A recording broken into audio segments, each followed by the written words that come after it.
Star Trek, the original series, brought us some of television's most iconic characters. That's right. Captain James Tiberius Kirk was brought to life by William Shatner. Leonard Nimoy gave us First Officer Spock. And, of course, one of the series' first characters of African descent, Lieutenant Uhura, was played by Nichelle Nichols. You had George Takei. He's of Asian descent. And now we're about to meet some new characters aboard Starfleet.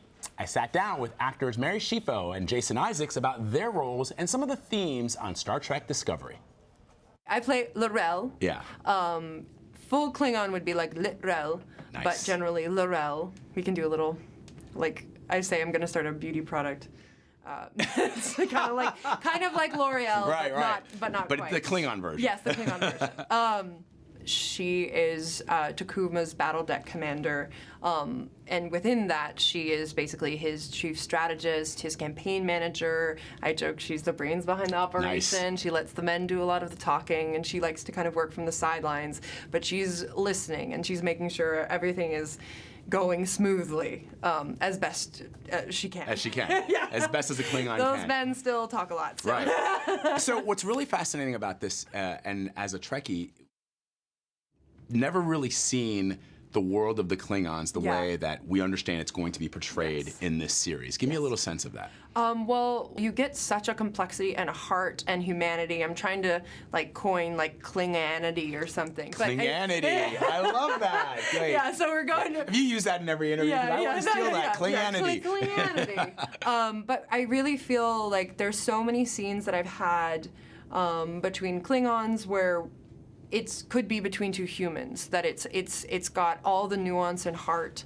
that you would hope for in any scene, and that's been so thrilling. Even though we're speaking in Klingon, right? But also the speaking in Klingon is part of bringing that three-dimensional quality to the species. Is that if we're talking to each other, why would we be speaking in English? We're going to speak in our native tongue, and I think that that's really beautiful and wonderful. And I think in general we're emphasizing how, and it's in canon already, that we were scientifically ahead of the humans, that we were traveling the stars centuries before they were, and I think that that's something really wonderful that they embrace fully. And I found the heart, the capacity to love, is not ignored when it comes to the Klingons. I didn't realize that Klingons could love. Yeah, they can love very deeply. If anything, they love deeper.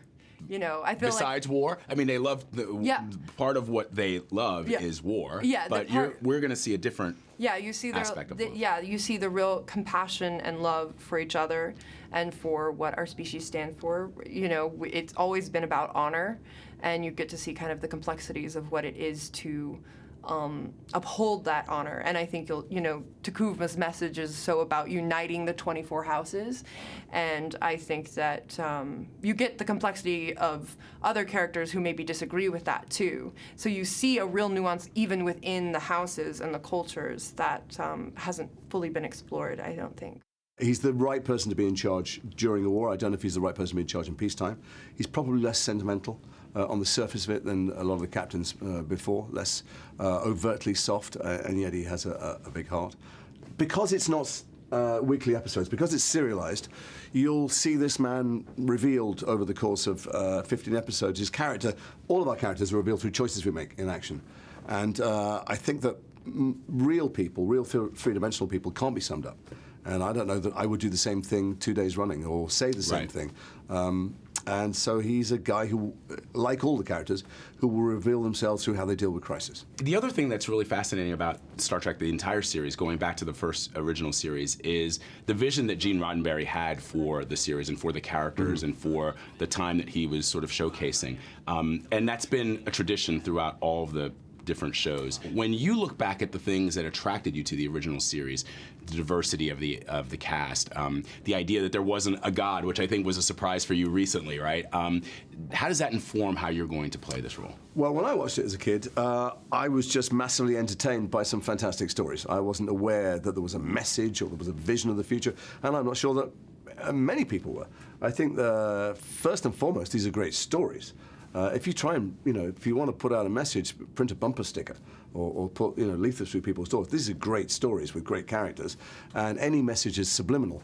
And there's been quite a lot of fuss made about the fact that there's the woman is at the center of the series, and she's a woman of color, and there are all kinds of nationalities and sexualities and accents and even species on the bridge, as if that's somehow revolutionary. But I'm shooting this in Toronto, and I live in London. I've lived in other cities around the world, and that's what I see on the streets and on the buses and in the subway. So I don't know why it should be so shocking, except that these are very troubled times right now, because the most powerful man in the world is telling us that we should separate as groups, maybe fomenting hate between groups.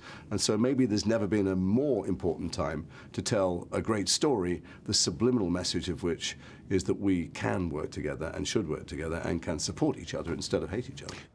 How awesome was it that I got to interview the next Vlad. Yeah, I mean, very cool. A Starfleet captain. They're so into it. They're so into it, and it's going to be amazing, and I cannot wait. So don't forget, folks, it starts on September 24th. It is one of the world's most iconic franchises. It is making its return to television. Star Trek Discovery premieres on CBS All Access on the 24th. Do not miss out on the journey. Go where no man or woman has ever gone before.